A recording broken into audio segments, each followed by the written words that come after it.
اعوذ باللہ من الشیطان الرجیم، بسم اللہ الرحمن الرحیم۔ سورہ نمبر 5، آیت نمبر 92۔ وَآتِيُوا اللَّهَ وَآتِيُوا الرَّسُولَ وَاحْذَرُوا فَإِن تَوَلَّيْتُمْ فَاعْلَمُوا أَنَّمَا عَلَىٰ رَسُولِنَا الْبَلَاغُ الْمُبِينُ۔ اور تم اللہ تعالیٰ کی اطاعت کرتے رہو اور رسول کی اطاعت کرتے رہو اور احتیاط رکھو۔ اگر اعراض کرو گے تو یہ جان رکھو کہ ہمارے رسول کے ذمہ صرف صاف صاف پہنچا دینا ہے۔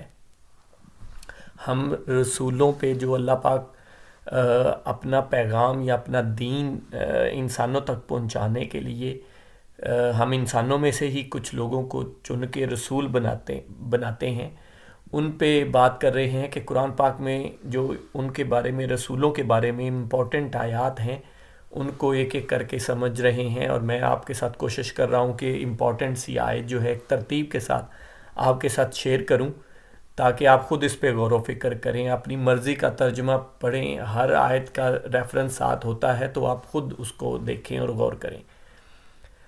یہ والی آیت، اس کا اگر کنٹیکس دیکھیں تو وہ اس سے پیچھے جو ہے شراب اور جوئے کی آیات ہیں، اور ان کے لیے بڑے سخت حکم اللہ پاک ہمیں دے رہے ہیں، اور ان کے بعد پھر وہ منع کرنے، کیونکہ وہ ایک اس طرح کی چیز تھی جو اتنی آسانی سے سوسائٹی سے نہیں نکلتی۔ جب بہت سالوں سے نسل در نسل چل رہی ہو تو اس کے بعد پھر اللہ تعالیٰ یہ اس طرح کی یاد دہانی کچھ آیات کے بعد اس طرح کر دیتے ہیں، یہ ہر کسی آیت کے آخر میں یہ اس طرح کی کوئی نہ کوئی بات کر دیتے ہیں کہ اللہ تعالیٰ جاننے والا ہے، اللہ تعالیٰ سننے والا ہے، کچھ اس طرح کی، سمیع علیم، یا کوئی اس طرح کی بات وہ کر دیتے ہیں۔ تو یہ آیت ان 2-3 آیات کے بعد ہے، شراب اور جوئے کی آیات کے بعد یہ والی۔ تو اور یہی اگر ہم نے جو لاسٹ ویڈیو میں آیت کی تھی اس سے اگر دیکھیں تو آلموسٹ ملتی جلتی، آلموسٹ وہی آیت ہے، اور اس میں بھی وہی اللہ اور رسول کی اطاعت کی ہی بات ہے۔ تو اس میں شروع میں تو یہ ہے، اور تم اللہ تعالیٰ کی اطاعت کرتے رہو اور رسول کی اطاعت کرتے رہو۔ یہ بات بڑی ضروری ہے یہ ایکسپلین کرنی بھی، اور میں اسی لیے اس طرح کی آیات بھی کر رہا ہوں۔ پچھلی ویڈیو میں بھی ہم نے یہی دیکھا تھا کہ اصل میں جو رسول کی اطاعت ہے وہ اللہ کی ہی اطاعت ہوتی ہے، تو وہ ہم پہ فرض ہے اور وہ بہت ضروری ہے ہمارے لیے کرنا۔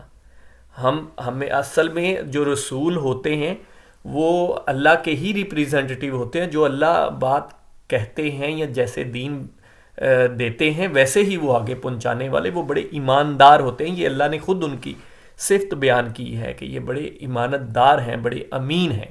اور جبریل امین بھی کہا کہ جبریل بھی جو ہیں وہ بھی بڑے امین ہیں۔ اللہ سے اصل میں پیغام جبریل امین لیتے ہیں، وہ ایمانت لے کے آگے رسول تک پہنچاتے ہیں، اور وہ رسول جو ہیں وہ ایمانت دار ہوتے ہیں، وہ ایز اٹ از وہ پیغام جو ہے آگے انسانوں تک پہنچاتے ہیں۔ یہ پوری ایک چین ہے۔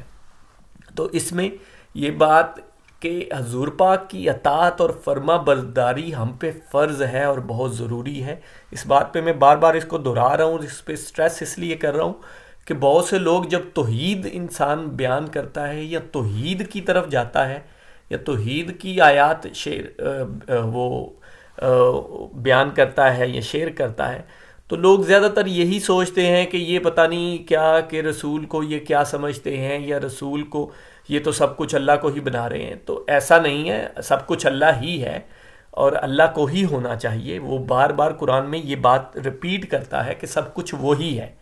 تو ہمارا تو کوشش یہی ہونی چاہیے کہ جو ایمانداری کے ساتھ جو اللہ پاک باتیں بیان کر رہا ہے، اور میری تو کوشش یہ ہے کہ میں آیات شیئر کروں، آپ خود دیکھ سکتے ہیں، تو جو رسولوں کا مقام ہے اس سے بھی نہ ہی کم کرنا چاہیے نہ بڑھانا چاہیے، اور اللہ کا مقام تو ہر ایک کے اوپر ہے، وہ تو ہر چیز سے اوپر ہے، ہر انسان، ہر رسول، ہر جن، ہر فرشتے، ہر ایک مخلوق سے اوپر کا ہے وہ تو، اور وہ ہمیشہ وہاں ہی ہونا چاہیے۔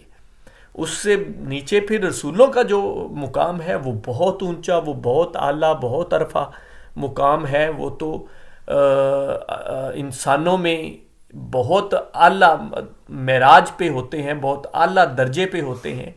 ظاہری بات ہے، اسی لیے اللہ پاک ان کے تھرو اپنا پیغام، اتنی بڑی شان ہوتی ہے ان کی، اور وہ شان ہمیشہ ہمیں بیان کرتے رہنا چاہیے، اور بہت زیادہ بیان کرنی چاہیے، ان پہ درود و سلام بھیجنے چاہیے. ان کا ہم قرض کبھی نہیں اتار سکتے جو انہوں نے ہم پہ احسان کیا، یہ اللہ کا دین ہم تک پہنچایا، اور ان کی شان اور ان کی فرما برداری ہم پہ فرض ہے. ان کی اطاعت ایز اٹ از 100%. یہ بھی نہیں کہ میں یہ چھوڑ دیتا ہوں یا یہ نہیں مانتا، نہیں، 100%. بشرط یہ کہ یہ یقین ہونا چاہیے کہ یہ بات یا یہ چیز حضور پاک سے ہے.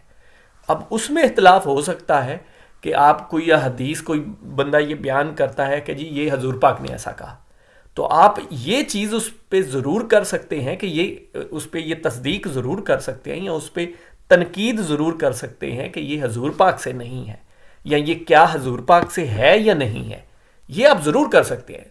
ہم کوئی وہ آنکھیں بند کر کے یہ نہیں ہے کہ کسی نے کہا کہ یہ حضور پاک نے ایسا کہا ہے تو ہم بس مان جائیں. ایسا نہیں ہونا چاہیے. اس پہ تصدیق کرنی چاہیے کہ کیا انہوں نے کہا ہے اور کیا نہیں ہو. اور اگر آپ کی تسلی ہو گئی ہے تو پھر وہ آپ پہ فرض ہے، ایز اٹ از آپ پہ فرض ہے، ویسے ہی جیسے اللہ کا حکم ہے ویسے ہی آپ پہ وہ فرض ہے ماننا اور سننا. اور اس میں حضور پاک صلی اللہ علیہ وسلم کی باتیں ہم تک احادیث کے تھرو پہنچی، سنت کے تھرو پہنچی. تو اگر آپ کو کسی بات کی تصدیق نہیں ہے اور آپ نہیں کر رہے یا نہیں کر پائے، اور کوئی انسان آپ کو آ کے کہتا ہے، تو پھر بھی آپ کو ماننی چاہیے کہ یہ کوئی انسان اگر ذمہ داری لے رہا ہے اور کہہ رہا ہے کہ حضور پاک کی بات ہے اور آپ نے اس کی تصدیق نہیں کی ہوئی، تو یا تو آپ اس کی تصدیق کریں، نہیں کر سکتے تو پھر مانیں، پھر بھی وہ ماننا آپ پہ ضروری ہو جائے گی. تو یہ اور تم اللہ تعالیٰ کی اطاعت کرتے رہو اور رسول صلی اللہ علیہ وسلم کی اطاعت کرتے رہو اور احتیاط رکھو. احتیاط یہ وہی احتیاط ہے جو تقوی ہے. اور اس سے اگلی آیت اگر آپ پڑھیں تو وہ ایگزیکٹلی تقوی اور پرہیزگاری کو بیان کر رہی ہے. پرہیزگاری وہی ہوتی ہے نا جو پرہیز کرنا، مطلب پرہیز کے جو اللہ نے منع کیے ہیں ان چیزوں سے پرہیز کرنا. ایک ایک چیز کو دیکھنا کیا یہ اللہ نے منع تو نہیں کی ہوئی، اگر اس کا اللہ نے حکم دیا ہوا تو میں کروں گا، نہیں تو میں اس سے پرہیز کروں گا. یہ پرہیزگاری اور تقوی ہے. اگر اعراض کرو گے مینز اگر اس سے اعراض کرو گے، اس کو نہیں مانو گے، اعتراض کرو گے، تو یہ جان رکھو کہ ہمارے رسول کے ذمہ صرف صاف صاف پہنچا دینا ہے. رسول کچھ کر نہیں سکتے. ان کے مطلب تمہیں لگتا ہے کہ یہ تو کچھ نہیں کر سکتے، اور ظاہری بات ہے وہ تو اللہ ہی چاہتا ہے جو کرتا ہے.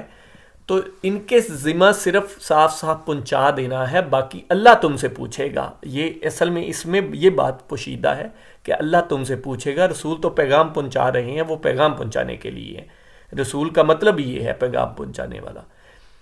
لیکن جو پوچھنا ہے وہ اللہ نے پوچھنا ہے، اور وہ انشاءاللہ ایک دن پوچھے گا، کھڑا کرے گا ایک دن اپنے سامنے. جزاک اللہ خیر.